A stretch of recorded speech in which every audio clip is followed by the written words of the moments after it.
पिता के घर में रहने वाली कन्या कौन सा पाप करती है। एक बार माता पार्वती पृथ्वी लोक पर भ्रमण करके भगवान शिव के पास आती है और कहती है, हे प्रभु, आज मैं पृथ्वी लोक पर भ्रमण कर रही थी। तब मैंने देखा कि कुछ कन्याएं अपने पिता के घर में कई अधिक समय से रह रही है, जबकि पिछले युगों में कन्याओं का विवाह कम आयु में होता था और वो तभी से अपने पति के घर रहने को जाती थी। तथा मैंने एक विचित्र घटना भी देखा है कि कई सारी कन्याएं विवाह के बाद भी पिता के घर में लंबे समय तक या बार बार पिता के घर रहने को जाती है। हे प्रभु, मैं जानना चाहती हूँ कि क्या एक पिता के घर में कुंवारी कन्या का कई अधिक समय तक रहना सही होता है या नहीं। कौन सी आयु में कन्या का विवाह करना योग्य होता है और विवाह के बाद कन्या का पिता के घर में रहने से कौन सा पाप लगता है। हे प्रभु, आप ही जगत के सत्य है और सत्य ही शिव है। शिव ही आदि और अनंत है। कृपा करें और मेरी जिज्ञासा को शांत करें। तब भगवान शिव मुस्कुराते हुए बोले, हे देवी, आज आपने जो प्रश्न किए हैं वो समस्त मानव जाति के कल्याण हेतु तो अत्यंत महत्वपूर्ण है। आज मैं आपको इन सारे प्रश्नों के उत्तर एक सच्ची घटना के माध्यम से देता हूँ। ये कथा मेरे प्रभु श्री कृष्ण के काल द्वापर युग के हैं। हे देवी पार्वती, आप इस कथा को ध्यान से सुने। जो भी प्राणी इस कथा का श्रवण तथा प्रसार करता है, उनके मैं 100 अपराध माफ करता हूँ और मृत्यु के बाद वो प्राणी अनंत काल तक मेरे साथ कैलाश में वास करता है। तब माता पार्वती कहती हैं, हे प्रभु, मैं इस कथा को ध्यान से पूरा अवश्य सुनूंगी और इस कथा का प्रसार भी करूंगी। कृपया आप इस कथा को सुनाना प्रारंभ कीजिए।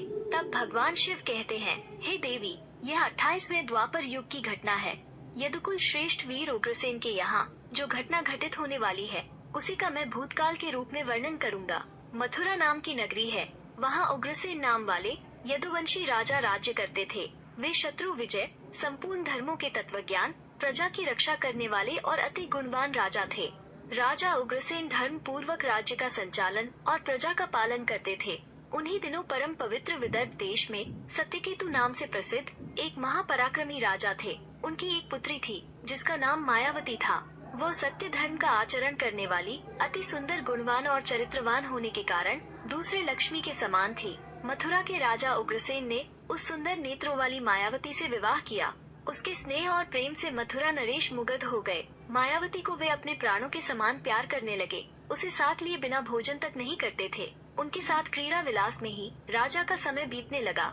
भगवान शिव कहते हैं, हे देवी, मायावती के बिना उन्हें एक क्षण भी चैन नहीं पड़ता था। इस प्रकार से आने वाले प्रतिदिन उन दोनों पति पत्नी में प्रेम बढ़ने लगा। कुछ समय के बाद विदर्भ नरेश सत्यकेतु ने अपनी पुत्री मायावती को याद किया और उसकी माँ भी उसे ना देखने के कारण बहुत दुखी थी। फिर एक दिन उन्होंने अपनी बेटी के हाल चाल जानने हेतु मथुरा नरेश उग्रसेन के पास अपने दूत भेजे। दूतों ने वहाँ जाकर आदर पूर्वक राजा उग्रसेन से कहा, महाराज, विदर्भ नरेश सत्यकेतु ने अपनी कन्या और इस राज्य की महारानी के कुशल समाचार जानने हेतु हमें यहाँ भेजा है। आपको हमारा सादर प्रणाम। अगर उनका प्रेम और स्नेहपूर्ण अनुरोध आपको स्वीकार हो तो राजकुमारी मायावती को उनके यहाँ भेजने की व्यवस्था कीजिए। वो अपनी पुत्री को देखना चाहते हैं। राजा उग्रसेन ने जब दूतों के मुंह से यह बात सुनी तो वे भी प्रसन्न हो गए, क्योंकि वे भी चाहते थे कि रानी मायावती को आराम करने हेतु उनके पिता के यहाँ जाना चाहिए। तब उन्होंने स्नेह और उदारता के साथ अपनी पत्नी मायावती को विदर्भ राजा के यहाँ भेज दिया। पति के भेजने पर मायावती बड़ी खुशी के साथ अपने मायके आ गई। वहाँ पहुंचकर उन्होंने पिता के चरणों में प्रणाम किया। उनके आने से महाराज सत्यकेतु को भी बड़ी प्रसन्नता हुई। रानी मायावती वहाँ अपनी सखियों के साथ मंत्रमुग्ध होकर घूमने लगी। पहले की ही भांति घर, वन, तालाब और राज्य में विहार करने लगी, क्योंकि विवाह के बाद पहली बार अपने पिता के यहाँ आई थी। यहाँ आकर वो फिर से बालिका बन गई। फिर कुछ दिन बीतने के बाद वो भूल गई कि उनका विवाह हो चुका है। उनके बर्ताव में अब लज्जा या संकोच का भाव नहीं रहा। फिर भगवान शिव कहते हैं, हे देवी, एक दिन की बात है। रानी मायावती अपनी सखियों के साथ एक सुंदर पर्वत पर सैर के लिए गई। वहाँ एक रमणीय वन दिखाई दिया जो केलों के उद्यान से शोभा पा रहा था। उस पर भी फूलों की बहार थी। तब राजकुमारी मायावती ने देखा कि एक ओर ऐसा रमणीय पर्वत, दूसरी ओर सुंदर वन और बीच में स्वच्छ जल से भरा सर्वतभद्र नामक तालाब है। एक छोटी बालिका की तरह वो अपनी सखियों के साथ खेलने लगी। वे सभी इस संसार को भूलकर खेलकूद में मग्न होकर पूरी तरह से डूब गई। फिर वे तालाब में उतर गई और हंसती गाती हुई जल क्रीड़ा करने लगी। उसी समय कुबेर का सेवक गोभिल नाम का एक दैत्य दिव्य विमान में बैठकर आकाश मार्ग से कहीं जा रहा था। तब उसी समय तालाब के ऊपर आने पर उसकी दृष्टि मनमोहन सुंदर विदर्भ की राजकुमारी मायावती पर पड़ी, जो निर्भय होकर स्नान कर रही थी। गोभिल के पास दैवीय शक्ति होने के कारण उसने निश्चित रूप से जान लिया कि यह विदर्भ नरेश की कन्या और महाराज उग्रसेन की प्यारी पत्नी है। तब वह मन ही मन कहने लगा, ये तो पतिव्रता होने के कारण आत्मबल से ही सुरक्षित है। किसी भी पुरुषों के लिए इसे प्राप्त करना अत्यंत कठिन है। उग्रसेन अत्यंत महामूर्ख है, जो उसने ऐसे सुंदर पत्नी को मायके भेज दिया है। ये पतिव्रता नारी पराये पुरुष के लिए दुर्लभ है, और इधर कामदेव मुझे अत्यंत पीड़ा दे रहा है। मैं किस प्रकार इसके निकट जाऊं और कैसे इसका उपभोग करूं? भगवान शिव कहते हैं, हे देवी, राजकुमारी मायावती की सुंदरता पर मोहित दानव गहरी सोच में पड़ गया और फिर उसने अपने लिए एक उपाय निकाल लिया। फिर वह दानव गोभिल ने महाराज उग्रसेन का माया में रूप धारण कर लिया, और वही अंग, वैसे ही वस्त्र, उसी तरह का भेष और वही अवस्था, पूर्ण रूप से राजा उग्रसेन सा होकर वह पर्वत के शिखर पर उतरा। और फिर अशोक वृक्ष की छाया में शीला के ऊपर बैठकर उसने मधुर स्वर से संगीत सुरों को छेड़ दिया। वो गीत संपूर्ण विश्व को मोहित करने वाला था। ताल, लय और उत्तम स्वर से युक्त उस मधुर गीत को सखियों के मध्य में बैठी हुई सुंदरी मायावती ने भी सुना। वो सोचने लगी, ऐसा मनमोहक कौन गायक ये गीत गा रहा है। राजकुमारी मायावती के मन में उसे देखने की तीव्र इच्छा हुई। उसने सखियों के साथ जाकर देखा, तब अशोक की छाया में सुंदर प्रतापी बैठा हुआ कोई पुरुष गा रहा था। वो महाराज उग्रसेन जैसा दिखाई पड़ता है। भगवान शिव कहते हैं, हे देवी, वास्तव में तो वो राजा के भेष में नीच दानव गोभिल ही था। राजकुमारी मायावती विचार करने लगी कि मेरे स्वामी मथुरा नरेश अपना राज्य छोड़कर इतनी दूर कब और कैसे चले आए। वह इस प्रकार सोच ही रही थी कि उस पापी ने स्वयं ही पुकारा, हे प्रिया आओ, तुम्हारे बिना मैं नहीं जी सकता। तुमसे अलग रहकर मेरे लिए इस प्रिय जीवन को व्यतीत करना भी असंभव सा हो गया है। तुम्हारे स्नेह ने मुझे मोह लिया है, अतः मैं तुम्हें छोड़कर कहीं भी नहीं रह सकता। अपने पति रूपधारी दानव के ऐसा कहने पर राजकुमारी मायावती थोड़ी सी लज्जित होकर उसके सामने गई। वह दानव राजकुमारी मायावती का हाथ पकड़कर उसे एकांत स्थान में ले गया और वहां अपनी इच्छा के अनुसार उसका उपभोग किया। महाराज उग्रसेन के गुप्त अंग में कुछ खास निशानी थी जो उस पुरुष में दिखाई नहीं दिया। इससे राजकुमारी मायावती के मन में उसके प्रति संदेह उत्पन्न हुआ। राजकुमारी मायावती ने अपने वस्त्र संभाल कर पहन लिया, किंतु उसके हृदय में इस घटना से बड़ा ही दुख हुआ। वो क्रोध में आकर नीच दानव गोभिल से बोली, ओ नीच, जल्दी बता तू कौन है। तेरा आकार दानव जैसा है, तू पापी और निर्दयी है। ये कहते कहते आत्मग्लानि के कारण राजकुमारी मायावती की आंखें भर आई। वो श्राप देने को उद्यत होकर बोली, हे दुरात्मा, तूने मेरे पति के रूप में आकर मेरे साथ छल किया और इस धर्ममय शरीर को अपवित्र करके मेरे उत्तम पतिवृत्ति का नाश कर डाला है। अब यही तू मेरा भी प्रभाव देख ले, मैं तुझे अत्यंत कठोर श्राप दूंगी। राजकुमारी मायावती की बात सुनकर दानव गोभिल ने कहा, हे पतिव्रता नारी, भगवान विष्णु तथा उत्तम ब्राह्मण के भय से तो समस्त राक्षस और दानव दूर भागते हैं। मैं तो दानव धर्म के अनुसार ही इस पृथ्वी पर विचरण कर रहा हूँ। पहले मेरे दोष का विचार करो कि किस अपराध पर तुम मुझे श्राप देना चाहती हो। तब राजकुमारी मायावती बोली, हे पापी दानव, मैं साध्वी और पतिव्रता हूँ। मेरे मन में केवल अपने पति की कामना रहती है। मैं सदा उन्हीं के लिए तपस्या किया करती हूँ। मैं अपने धर्म मार्ग पर स्थित हूँ, किंतु तूने माया रचकर मेरे धर्म के साथ ही मुझे भी नष्ट कर दिया।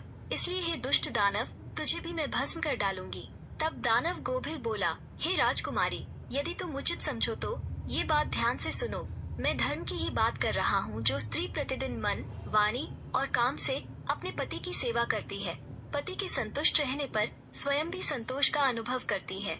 पति क्रोधी होने पर भी उसे कभी नहीं छोड़ती, उसके दोषों और गुनाहों की ओर ध्यान नहीं देती और पति के सभी कामों में आगे रहती है, वही नारी पतिव्रता कही गई है। यदि स्त्री इस लोक में अपना कल्याण करना चाहती हो तो वह पतित, रोगी, अंगहीन, कोढ़ी, सब धर्मों से रहित तथा पापी पति का भी परित्याग न करे।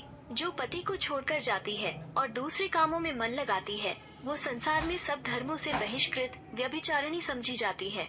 भगवान शिव कहते हैं, हे देवी, गोभिल आगे कहता है, मुझे वेद और शास्त्रों द्वारा और मेरे गुरु के द्वारा प्राप्त धर्म का ज्ञान है। गृहस्थ धर्म का परित्याग करके पति की सेवा छोड़कर यहाँ किस लिए आई हो? तुम इतना होने के बावजूद भी अपने ही मुंह से कहती हो मैं पतिव्रता हूँ। कर्म से तो तुम में पतिवृत्ति का छोटा सा अंश भी नहीं दिखाई देता। तुम डर भय छोड़कर पर्वत और वन में मतवाली होकर घूमती फिरती हो, इसलिए तुम पापिनी हो।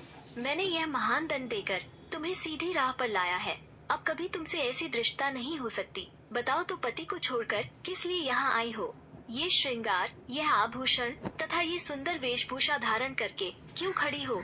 पापिनी, बोलो ना, किस लिए और किसके लिए ये सब किया है? कहाँ है तुम्हारा पतिव्रत्य? मेरे सामने व्याभिचारिणी स्त्रियों के समान बर्ताव करने वाली नारी, तुम इस समय अपने पति से 400 कोस दूर हो। कहाँ है तुम्हें पति को देवता मानने का भाव? पापिनी कहीं की, तुम्हें लज्जा नहीं आती? तुम्हें क्या मुझे ही अपने बर्ताव पर घृणा होती है? तुम क्या मेरे सामने बोलती हो? कहाँ है तुम्हारी तपस्या का प्रभाव? कहाँ है तुम्हारा तेज और बल? आज ही मुझे अपना बल और पराक्रम दिखाओ। तब राजकुमारी मायावती बोली, ओ नीचे असुर, सुन। मेरे पिता ने स्नेहवश मुझे पति के घर से बुलाया है, इसमें कहाँ पाप है? मैं काम, लोभ, मोह तथा डर के वश पति को छोड़कर नहीं आई हूँ। मैं यहाँ भी पति का चिंतन करती रहती हूँ। तुमने भी छल से मेरे पति का रूप धारण करके ही मुझे धोखा दिया है। तब गोभिल दानव ने कहा, मायावती, मेरी युक्ति युक्त बात सुनो। अंधे मनुष्यों को कुछ दिखाई नहीं देता। तुम धर्म रूपी नेत्र से हीन हो, फिर कैसे मुझे यहाँ पहचान पाती? तुम्हें ज्ञात था कि तुम्हारे पति इतनी दूर कभी नहीं आ सकते थे, फिर भी तुमने मेरे साथ संबंध बनाए। जिस समय तुम्हारे मन में पिता के घर आने का भाव उत्पन्न हुआ, उसी समय तुम पति की भावना छोड़कर उनके ध्यान से मुक्त हो गई थी। पति का निरंतर चिंतन ही नारियों के धर्म है। जब वही नष्ट हो गया है तो क्यों स्वयं को पतिव्रता कहती हो?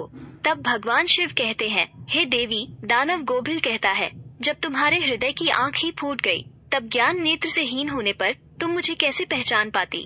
दानव गोभिल की बात सुनकर राजकुमारी मायावती जमीन पर बैठ गई। उसके हृदय में बड़ा दुख हो रहा था। तब दानव गोभिल ने कहा, हे राजकुमारी, मैंने तुम्हारे उदर में जो अपने वीर्य की स्थापना की है, उससे तीनों लोकों को त्रास पहुंचाने वाला पुत्र उत्पन्न होगा। ऐसा कहकर वो दानव गोभिल वहाँ से चला गया। भगवान शिव कहते हैं, हे देवी, गोभिल एक ज्ञानी दानव तो था, किंतु वो बड़ा ही दुराचारी और पापात्मा था। उसके चले जाने पर राजकुमारी मायावती अत्यंत दुखी होकर रोने लगी, जिसके रोने की आवाज सुनकर सखियां उसके पास दौड़ी आई और पूछने लगी, हे राजकुमारी, आप क्यों रोती हो? मथुरा नरेश महाराज उग्रसेन कहाँ चले गए? राजकुमारी मायावती ने अत्यंत दुख से रोते रोते अपने चले जाने की सारी बात बता दी। फिर सभी सखियां उसे उसके पिता के घर में ले गई। उस समय वो शोक से कतराती हुई थर थर कांप रही थी। सखियों ने राजकुमारी मायावती के माता के सामने सारी घटना सुना दी। उसे सुनते ही महारानी अपने पति के महल में गई और उनसे कन्या का सारा वृतांत उन्होंने कह सुनाया। उसे सुनकर महाराज सत्यकेतु को भी बड़ा दुख हुआ। उन्होंने सवारी और वस्त्र आदि देकर कुछ लोगों के साथ पुत्री को वापस मथुरा में उसके पति के घर भेज दिया। राजा उग्रसेन मायावती को आए देख बहुत प्रसन्न हुए। वह रानी से बार बार कहने लगे, हे प्रिय, मैं तुम्हारे बिना जीवन व्यतीत नहीं कर सकता था। अच्छा हुआ तुम शीघ्र ही लौट आई। हे मायावती, तुम अपने गुणशील, भक्ति, सत्य और पतिव्रत्य आदि सद्गुणों से मुझे अत्यंत प्रिय लगती हो। अपने प्रिय पत्नी मायावती से ऐसा कहकर महाराज उग्रसेन उसके साथ विहार करने लगे। सब लोगों को भय पहुंचाने वाला उसका भयंकर गर्भ दिन ब दिन बढ़ने लगा, किंतु उस गर्भ का कारण केवल मायावती ही जानते थी। अपने उदर में बढ़ते हुए उस गर्भ के बारे में मायावती को दिन रात चिंता बनी रहती थी। 10 वर्ष तक वो गर्भ बढ़ता ही गया। तत्पश्चात उसका जन्म हुआ। भगवान शिव कहते हैं, हे देवी, वह अति तेजस्वी, महाबली, दुराचारी, प्रजा को कष्ट देने वाला कंस था, जिसके भय से तीनों लोकों के निवासी थर थर कांप उठे थे। उसके बाद भगवान श्री कृष्ण के हाथ से मारा गया, तब जाकर उसे मोक्ष की प्राप्ति हुई। तब माता पार्वती कहती हैं, हे प्रभु, ऐसी घटनाएं भविष्य में घटित होने वाली है, यह मैंने भी सुन रखा है। तब भगवान शिव कहते हैं, हे देवी, मैं आपसे जो कुछ कहा है वह समस्त पुराणों का निश्चित मत है। इस प्रकार पिता के घर में रहने वाली कन्या बिगड़ जाती है, अतः पिता को कन्या को घर में रखने का मोह नहीं करना चाहिए।